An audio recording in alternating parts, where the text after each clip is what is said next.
obstacles there that people Yes, should? there are multiple obstacles. I am not a bank attorney, but there is different chapters. 7 and 13 are usually the most ones that you're going to see in the real estate market. And yeah, some bankruptcies will actually be tied to real assets. So therefore, if that bankruptcy is tied to the property in question, then you're going to have to go through several hurdles in order for that sale Gotcha. to be a legitimate sale. Because if it does sell, the entities that have filed for, or the entities that have been affected with the person filing bankruptcies are going to want obviously a piece of the pie.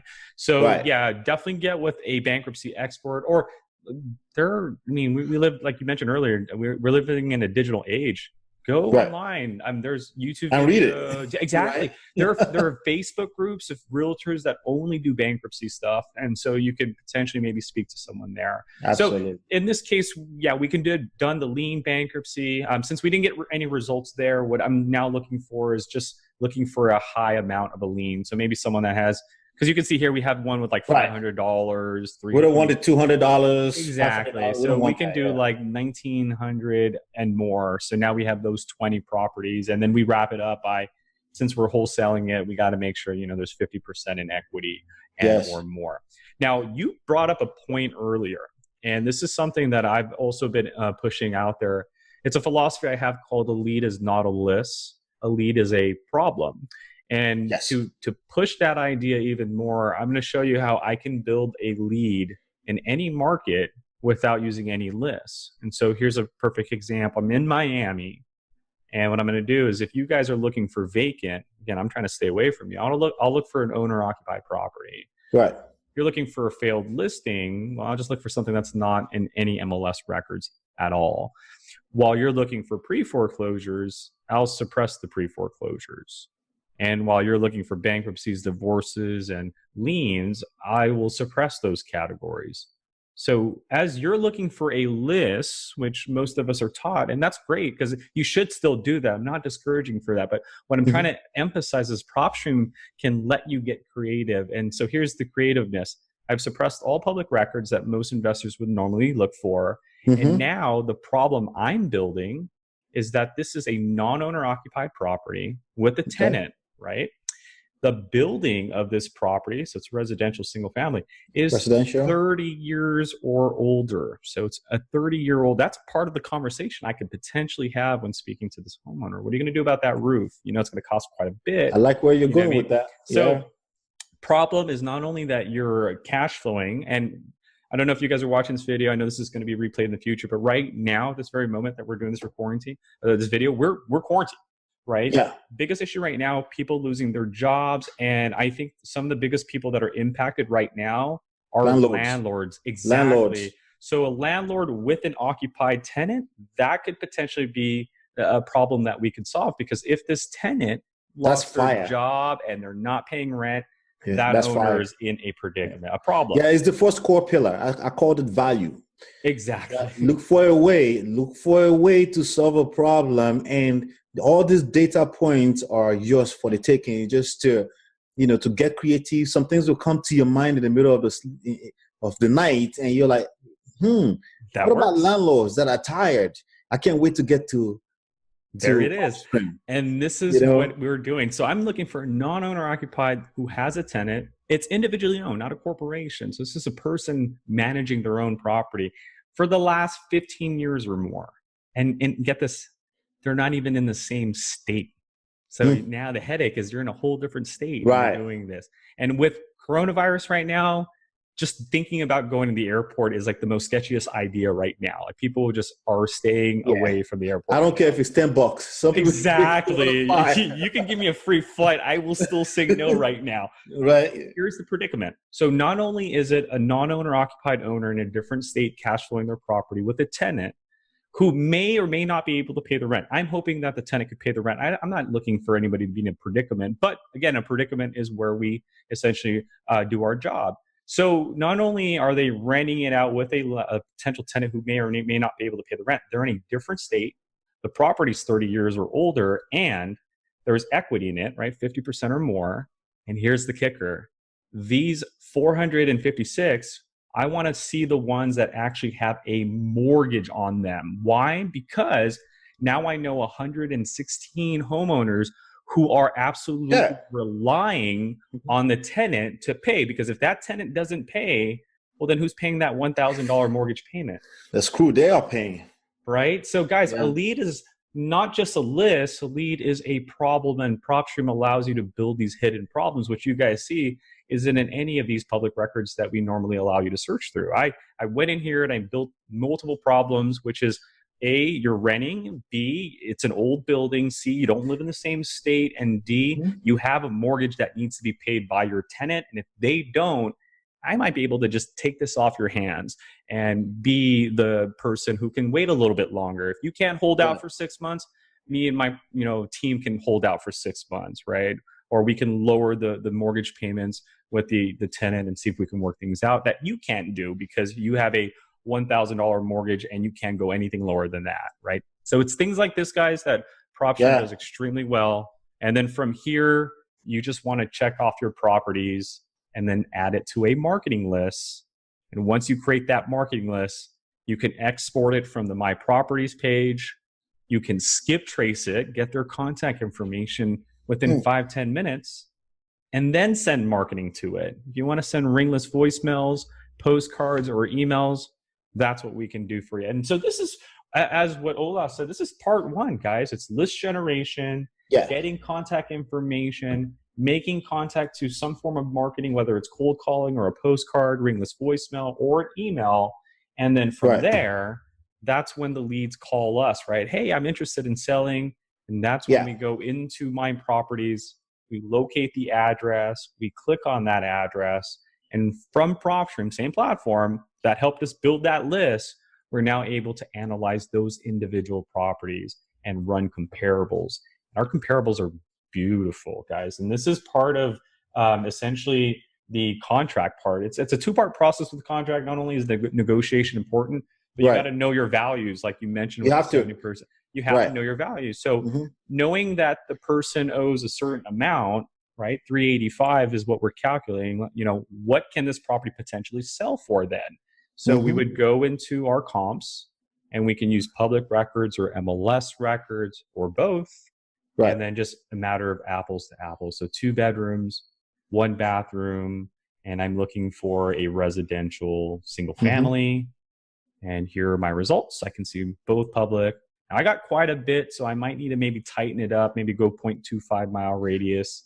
So there's a lot of things you can do, but once so let me put, sorry to cut you out. Let me put some perspective right there. Let me add some value right there, because when I started, right, traditionally some gurus still teach that you have to chase after realtors to find comparables. You have to beg them. You have to offer them that you come clean their house, mow their lawns, whatever you have to do so they can get you some comparables. And what I did back then was say, hell no, I'm not mowing nobody's lawn. I got my own license, right? So just so I can have access to the MLS, and it's all right there. Absolutely. All of the data, public record, MLS. And Ola, just to blow your mind, because this update literally came last night, we have a comps report that even realtors right now are completely jealous of. So check this out. Now that I've selected my reports, and I have a good few of them here, as you can see, I have 20 results. I can either now go to actions and just export it on an Excel sheet and show my investors here on an Excel sheet, this is what it is. Or I can hit the view comps report. And this is a report that we've been working on for quite some time. It's still going to get evolved over time, but here's why I'm very proud of it. I'm very proud of our team. Kudos to Rich, Tyler, if you're watching this. But check out this report. So being that we've collected data for multiple years, we have access to public records, access to MLS. We have access to MLS photos. So this is what our comps report. So again, found a property that has a pre-foreclosure. A homeowner called me back. As I'm talking to the owner, I'm running comps. I hit the report. This is what our comps report looks like. It's the property. Here is the subject information of the property characteristics. Current listing information, if it's on market. You have the search criteria that you asked for in your comps. You have your low, high, and the average based on all the results that you got. So you have 20 results. One sold for $255, one sold for $692, but the average of everything collectively is $422. And then you have all the records that you've selected. And then here are the amazing parts. So you have every single result that you selected with their thumbnail photo. That's a beautiful report. Right?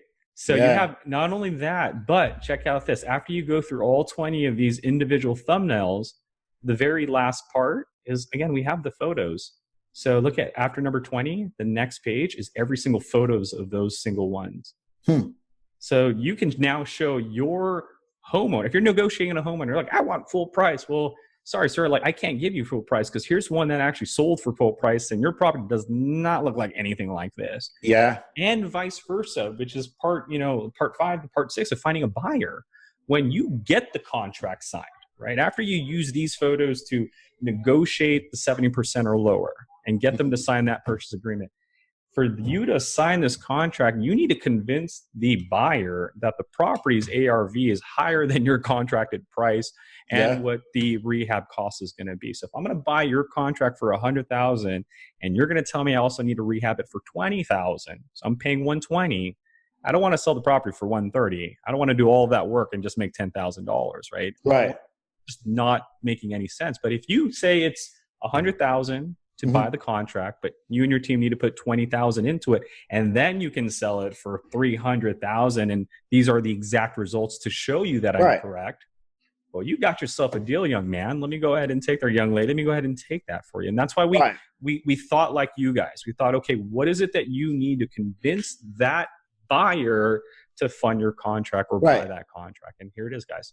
I would even go as far as saying, they have to convince themselves, because it's just data. It's right there. They see real life sales that happened on both ends, because you're dealing with two different people, the seller and the buyer.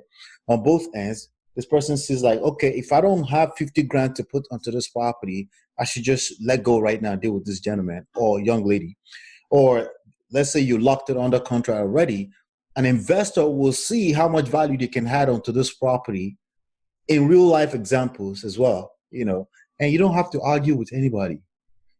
Absolutely. And so that is our comps report for you guys. So it's a very elaborate report we've worked on for a few months now, a few years, actually, I should say, but to be able to have access to both. And so again, the reason you have access to both, there are some differences. One is official records from the county, right? Challenge with the county is the latency. Like you can see the most recent sale the county had was in January. Right. That's why we give you MLS, because the benefit here is you're going to be able to see things that maybe the county hasn't recorded yet. Yes, a lot faster. Exactly. Here's one that was at the end of January that the county doesn't even have yet. So again, frequency is important, but MLS, you get to see things sometimes that the county doesn't have. And for you investors that are watching this that are in a non-disclosure state where public records, you usually get estimated values from the county. The MLS comes from the realtors who actually put the exact amount that they sold it for. So absolutely. In non-disclosure states, you definitely want, actually just to show you, if you so happen to search a non-disclosure state like Texas and you went into the liens and you decide to run comps, we help you by defaulting to MLS right away. And if you say, you know what, I'm going to look at the public, we warn you that in public record sales prices are estimated. So just an FYI there. But that is, again, running comps to essentially get an after repair value so you can use that after repair value to convey to your investors to hopefully get that purchase agreement that you had with the homeowner. That's awesome, man. Now, just to add to that, a quick little bring up, what if you don't have a cash buyer? Remember those two categories that weren't distress list, guys? Or they're right here. That's the cash buyers and the flippers categories. So cash buyers are all non-owner occupied buyers, apples to apples. In this case, residential, single family buyers that buy properties before 1990. Remember the tired landlord list I built? Right. So I'm looking for buyers buying properties before 1990. And these buyers bought within the last 90 days. I'm looking for these most aggressive buyers because of this whole situation that we're in. Some have walked away, but here are 265 buyers buying single-family properties built in 1990 or later. This is the cash buyers list. This is who's potentially going to buy that purchase agreement. The other list, one of my favorite lists, is called the flippers list. And what this is it shows you a logic where show me a property that's been owned by someone for less than 2 years and then they put it back on the market. And that's what a flipper does. You buy a property. That's a beautiful list right there. I just found out today, by the way. I was like, whoa. And you can see some amazing stuff usually. Like when you click on the property, you'll see usually what they sold it for or what they bought it for in cash, and then what they're listing it for later, right? So you can see here's a $20,000 flip. Bought it in March, and now they're trying to sell it for $237,000. Right. You can also filter that. So show me the flippers that bought a single family property, and they're individuals, because I want to build rapport with people, not with corporations, right? Absolutely. So we have that. And so when I hit close, here are the 60 people that most likely bought a property in cash, $246,000, and they're listing it for a much higher price, $354,000.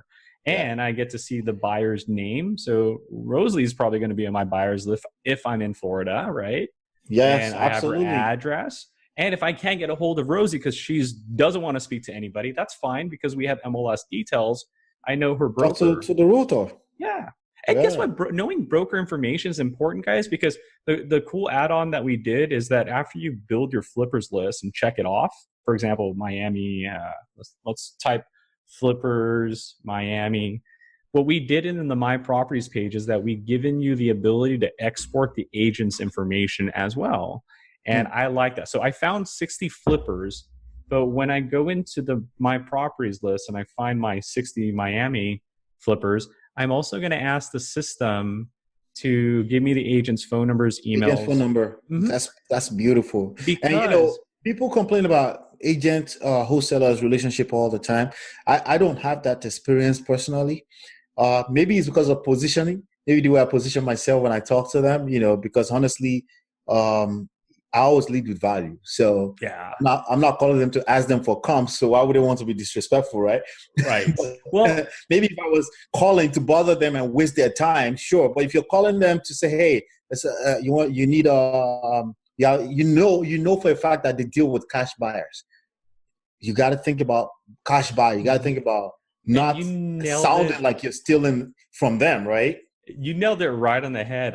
Usually when I show this list, I always ask the person I'm showing, hey, so how many buyers do I have? And they're like, oh, you have 60. I'm like, nope, I have 600.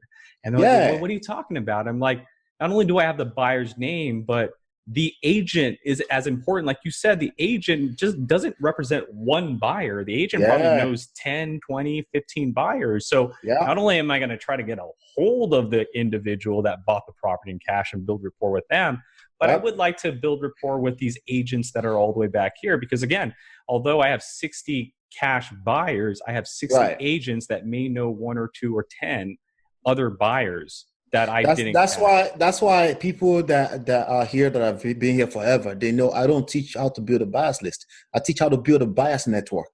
It's a network. It's bigger than, it's like you have your phone. How many people are the contacts in each person's phone connected to another person's phone, connected to another person's phone?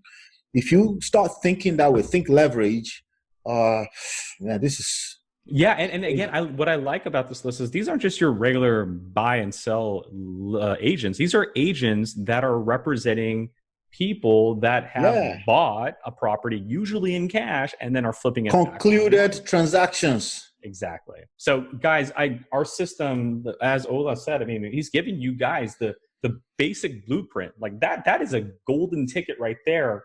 And the fact that we are lucky to accommodate that layout by allowing you to go into PropStream, pull distressed owners at whatever level of motivation which you saw, then be able to make contact after getting contact information and marketing to them.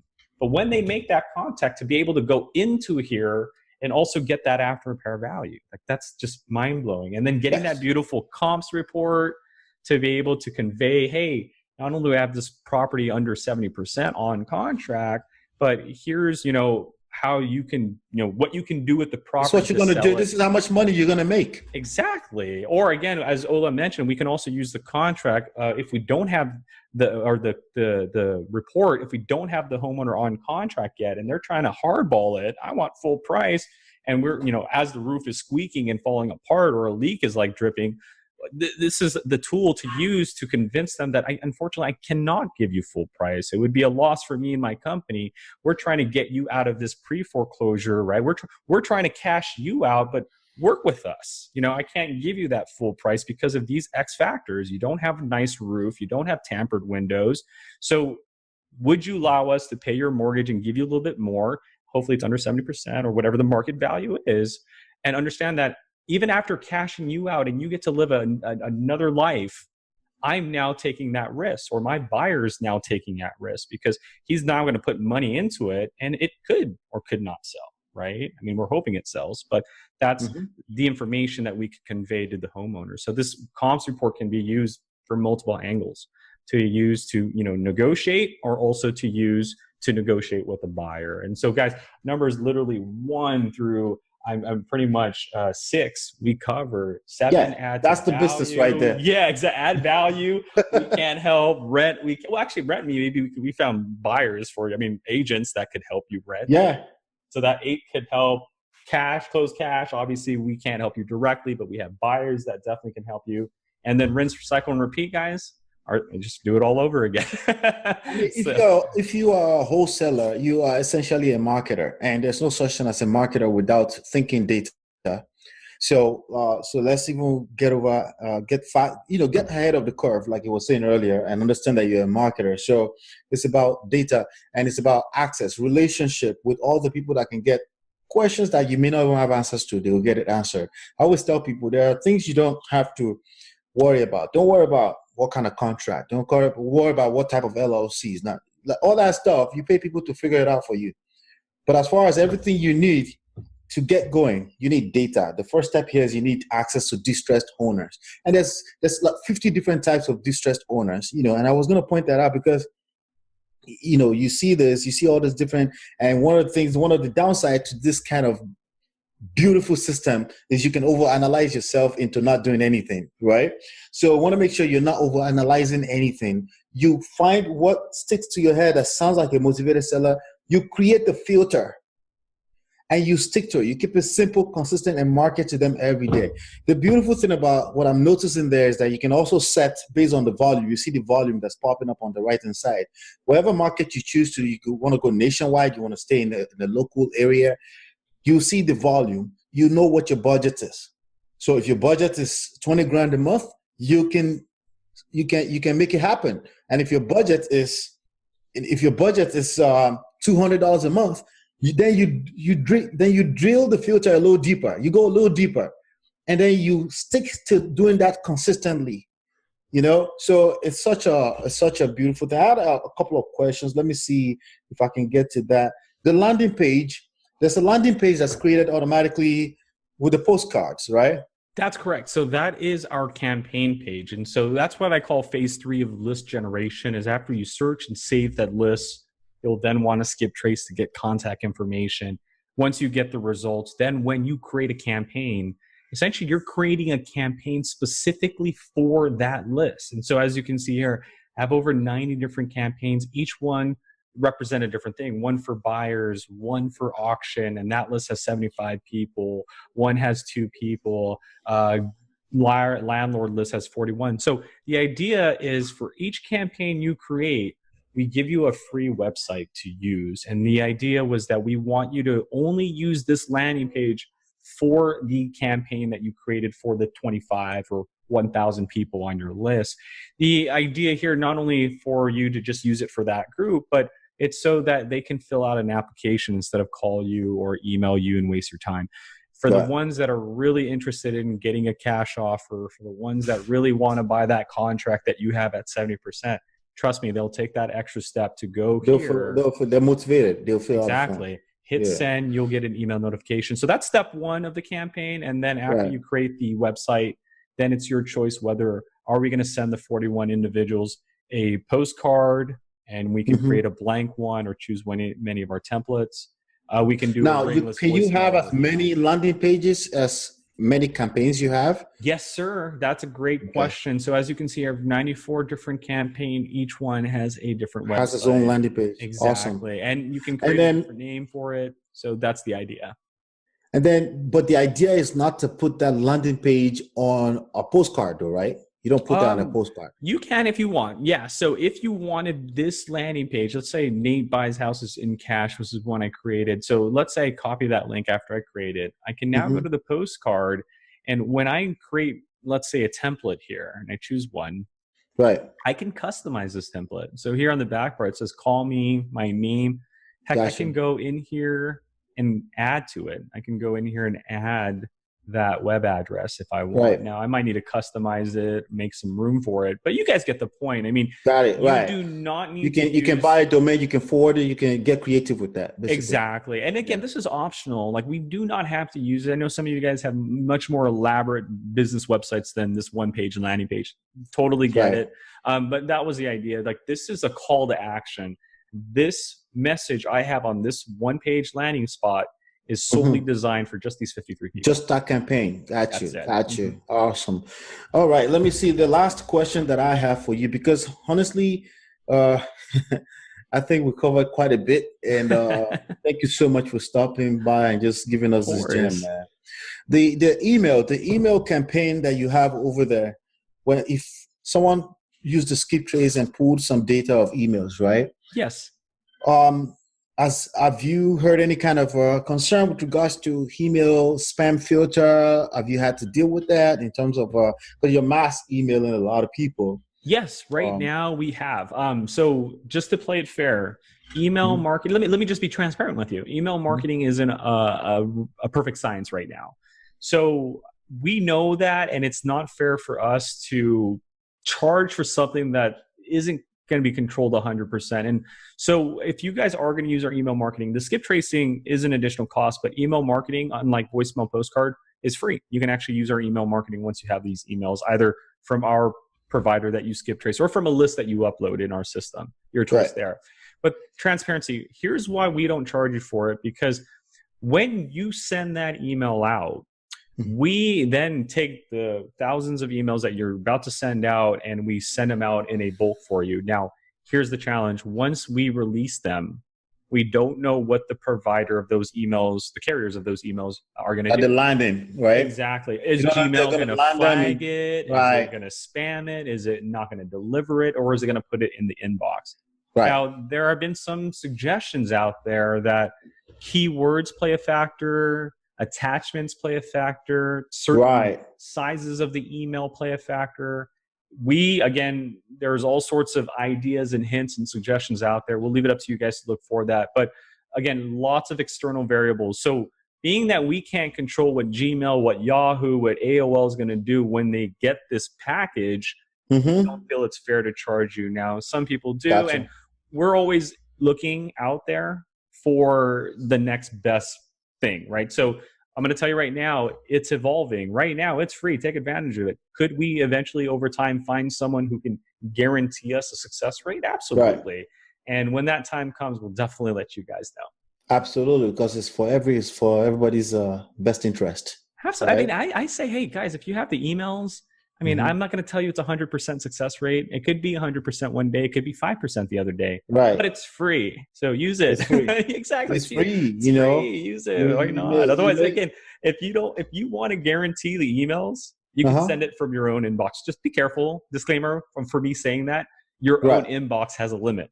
So if Google sees you sending too many emails from your own I think inbox, it's 500 or so. And exactly. if you do it constantly long enough, it will catch you. It will burn you up. They will catch you. But I will tell you, if you can maybe send the 20 emails from your email, you will most likely get a high delivery rate. But again, when you're dealing in the bulk, you don't have that luxury. So just know it's free. Use it. Take it with a grain of salt. Some may call you back. Some may not. Some may get it. Or if they're like me, they'll clear out their inbox at the end of the week and see your email. We'll go what I would do with this, I would test it. I would just pull up a data, like a mass data, like create another filter or so of, and then skip trace and get a bunch of emails, maybe like 1,000 emails for like 1 month straight. And I would do like 4 emails during that course of that month and just test it and see what happens and see if somebody bites. Maybe somebody clicks on a link or something. It's a numbers game, and agree. It's free. It's free marketing. We're giving it to you for now, right? So might as well use it. I wouldn't turn the cheek on it. I mean, just again, grin at it, take it with a grain of salt, but it's free. It's free publicity. Definitely use it. Awesome. So that's it. We're going to keep it at that. I know there's other phases and But because of Button's time, we want to make sure that we make the best use of it, and so that you can also soak what you've received already. So, and there's so much more, but that's basically the gist of it. It's a tool. It's a very powerful tool that you can try it out for 7 days. Oh yeah. Speaking of which, guys, do not sign up directly on our website. We've actually partnered up with OLA. There is a link that you can go to and gives you guys a 7-day trial and a discounted price. It's EmpireBigData.com. Guys, remember Absolutely. that, EmpireBigData.com. Go to that website, fill out the application at the top. We'll give you a 7-day trial. Now, if you decide, hey, you know what, this is going to work for me, I love it, it fits my needs, it's just a monthly contract. We're not tying you in for a year. It's $97 with that link, right? Remember, click on that link for that discount of $97. So it's $97 a month. You'll be able to search in any market and export 10,000 leads. I mean, download. I'm sorry. You'll be able to download. You can export, right? Yeah, you can export over 100,000 of the list that you have already in your My Properties. So as you at any point in time. Exactly. So if like 6 months later, you're like, hey, you know what? I got to re-download or re-export all of these lists again. You can do 100 at a given month. But in terms of downloading from our data, it's 10,000 every month. If you need more, reach out to Ola, reach out to me or my team, and then we'll be able to essentially get you guys, or you can go into your settings and get the version that gives you up to 100,000 leads a month if you end up scaling to that point. Yeah, that's extremely valuable, man, because I remember having to put my own Excel sheets together back in the days, and to do this kind of stuff. And to be honest, I mean, I was looking how you were clicking back and forth. The thing was loading so fast too, because I've used other systems before, and when you're dealing with big data, it becomes very challenging to load up a page sometimes, because the page is being processed on the back end and it's just taking forever, or it crashes. I mean, the way you were clicking back and forth over there, I mean, it's a fantastic tool that I personally think I don't think I'll ever be able to do without in this business.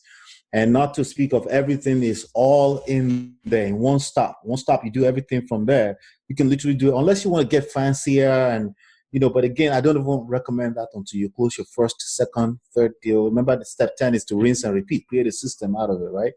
But if you haven't done step 1 to 9, it's pointless unless you're paying for mentorship, but it's pointless to pay for any other tool, honestly. And I still don't like driving for dollars and and any type of manual labor in the world of data. It makes no sense. All right. And I get you guys kind of try to accommodate people because somebody sold them driving for dollars. So I guess. Well, actually, speaking of which, I won't throw them under the bus. There is a luxury there in a sense, because we don't, there's no such thing as a list of distressed properties, right? But what is happening is those applications that are driving for dollars, they don't have as much data as we have, right? So there's the challenge. We've been doing. No, I actually like the applications, because the guys behind the applications are smarter than the ones driving. They are right, and they're awesome. The issue with the application is just the limitation of data. So what we did do, and we didn't cover this today, but just to kind of really highlight it for you advanced users, in our settings under add-on services, we have a feature called List Automator. Right. What it does is it allows you to go into your My Properties page and import an outside list. So if you have a driving for dollars list that you've done through an app and you've list them all on Excel sheet, or you have a very old list, maybe a list from like 3 years ago, you can import it, we'll update it, and we'll let you know how many have high equity, how many have low equity. So you can get our data from a different provider's list or a list that's old and updated. So essentially, driving for dollars is just to collect data. That's really what it boils down to. And then you can analyze it. You can come back here and analyze it, right? Right. If the application did data collection and running comps, we got ourselves a ball player, right? But again, this is just my experience. Again, I love them. They have a niche that we don't cover, which is we can't tell you what a physically distressed property is. There's no list to buy like that. Right. But the challenge I'm seeing is that if you use a driving for dollars app and you do get a lead, let's say you send the postcard and whatnot, Well, does that app also run comps for you? I think they can see the most they can see from the ones I've seen. The most they can see is the property, public record data, whatever. But as far as analyzing it for marketability, it's not there. You know, Exactly. And that's why the yeah. list automator was introduced. Now, for those that don't have list automator, what they end up doing is if they're driving for dollars and someone does call them, they end up using PropStream. What they do is they type in the address and then they're using our system to run comps. So trust me, guys, I've seen it. Where we can accommodate both. I'm not telling you not to do one or the other, but I'm just letting you know that we have a lot of data, and whether it's an old list or a different provider's list, bring it on over with our list automator or type in the address and we can show you what we have that they may not have, and vice versa. You go from there. You know, I mean, resource is resource. Some people have more time than they have money, you know? Exactly. It's just what it is. Time is a resource. If they have time to drive for dollars, have them work for you. Buy their whatever, they have a $300 package and have a bunch of people driving for dollars around town for you so you can analyze the data instead of PropStream. There you go. There you have it, you know? So you just have to figure out where you are. Do you have more time? You have more money? I will continue to recommend and let you know that your time, if you can go to work and get paid $20 an hour for doing something, you probably should be worried about how you're going to flip those $20 into more data. You know, that's what you should be thinking about, right? You know, but different type of class, But yeah, there's, you know, we definitely there's place for all of those tools in the marketplace. But like I was saying earlier, just find your own little niche. He gave the example of the landlord. My favorite is non-owner occupied, vacant, pre-foreclosure, and then owned for the last 7 years. Those are I have like my own 10 stack like that. Nice. And I stick to it. You know, I stick to it. It reduces my list down to my budget. I stick to it. I make sure I do that for at least 1 year. So if I want to do something else, like the one example you gave, like the tired landlord, right? If I wanted to do that, that's a completely different. I got to make sure I have that budget separate. I don't stop my 1 year process. You got to start thinking like a business person. You don't stop a whole process unless there's coronavirus, which you can't control. But if there's, you know, if it's within your power, you stick to your process. You pick one process, you define your rules, and you stick to it because the power is right there.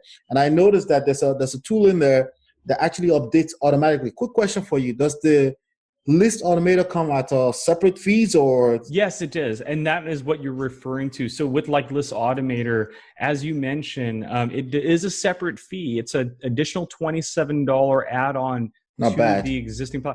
But I'll tell you why it's important really quick. List automator is solely designed to save you money. Here's why. If you, prior to list automator, when you bought a list, let's say 100 postcards, right? Let's do 1,000 postcards, right? 1,000 addresses, you have to send 1,000 postcards, you have to do 1,000 voicemails, and you have to repeat that marketing process because, again, it's not just one time. You have to do it for maybe 2 months, 3 months. Exactly. So what we as investors were doing was we would buy a list and market to that list for up to maybe 6 months, and then we would just come to a complete stop. Here's what List Automator does. It takes any list that you just built, right? Maybe a tired landlord list, the Hamilton one. And then you can automate it. You can say, okay, look, here's PropStream. Here's what I want you to do.